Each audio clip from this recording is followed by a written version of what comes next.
খুবই সুন্দর স্পট মায়া বিচ। এটা না দেখলে আসলে ভাবা যায় না কতটা সুন্দর স্পট এখানকার।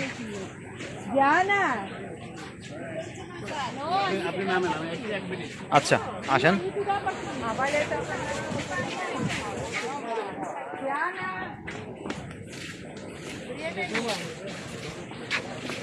উপভোগের জায়গা বিচের পাশে এখন নামবো। যদি কেউ মনে করেন যে এখানে ডিএসএলআর যারা ছবি তুলবেন ওরা ডিএসএলআর ছবি তুলে প্রিন্ট করে দেয়, তবে আমি বলবো সেটা অবশ্যই কথা দামাদামি করে নেবেন, কারণ ছবি তোলার পরে তখন দামাদামি করার সুযোগ নেই। তবে আপনাকে যেটা বলে সেটাই দিতে হবে। তবে এখানে বাংলাদেশের মতো অবস্থা না যেটা আপনার কথা ইচ্ছা মতো ছবি তুলে তুলবে, ইভেন জুল টুল কিছু করা হবে, এরকম কিছু হবে না। তো চাইলে সমস্যা নেই, আপনারা কথা বলে নিলে ইচ্ছে মতন ছবি তুলতে পারবেন।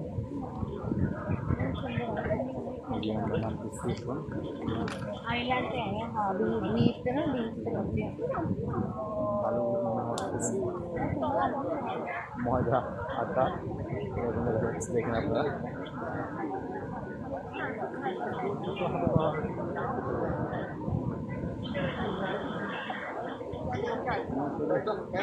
দেখতে আমরা অন ক্যামেরা পাশাপাশি নিতে পারি না, একদিন নিতে পারতেছি না। তো ফোন ক্যামেরা যাবেন দেখা যাচ্ছে, আমি দেখাচ্ছি।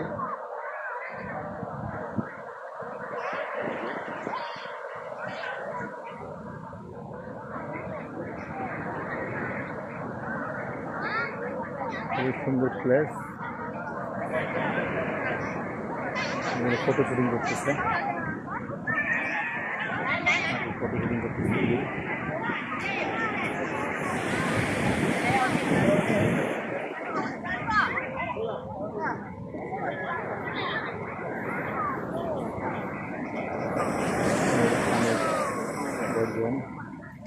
লোকজন করে আছে,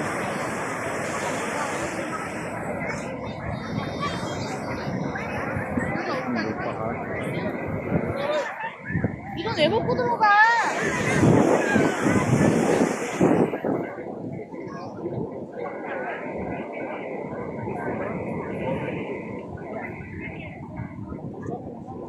আজকের মতো মায়া দিচ্ছে আমার ভাইয়া বাইক বসে করে নামলো।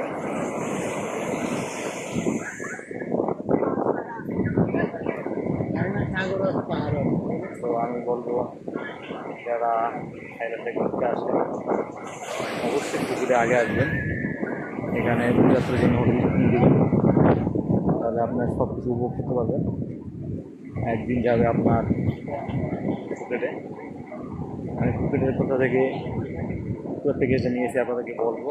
প্যাকেজটা আমার চাওয়া হয়েছিল 1800 টাকা, সেখান থেকে আমরা দুজনে দর দামাদামি করে 1400 টাকায় নিয়ে আসছি। সকালে নাস্তার ব্যবস্থা আছে, দুপুরে লাঞ্চের ব্যবস্থা আছে। তো ভালোই লাঞ্চ করা হবে, আপনার ইচ্ছা মতো আপনি খেতে পারবেন। লাউন্সের না আমাদের লাঞ্চ করা হবে, তো আপনার চয়েসফুল মতো আপনি নিতে পারবেন। ব্রেকফাস্ট আপনি ইচ্ছা মতো আপনি খেতে পারবেন যতটুকু প্রয়োজন। আমার কাছে ওভারঅল সব কিছু মিলে ভালোই লাগছে। তো এই জন্য বলবো 2 রাত্রের জন্য যদি আপনারা বুকিং দেন তাহলে 1 রাত্র ফার্স্টে এসে আপনার ওখানে এনজয় করলেন ফুকেটে। তো সেটা এনজয় করার সময়টা হলো রাত্রে যদি আপনি 8টার দিকে বের হন 12টা 1টা 2টা পর্যন্ত আপনি থাকতে পারবেন।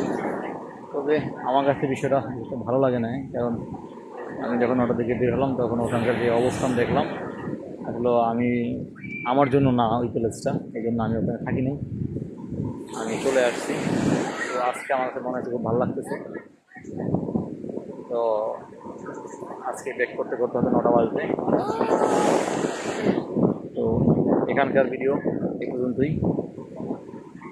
নেক্সট প্লেসে গিয়ে আবার ভিডিও করবো, তখনকার প্লেস হয়তো আপনারা আবার দেখতে পারবেন। বাই।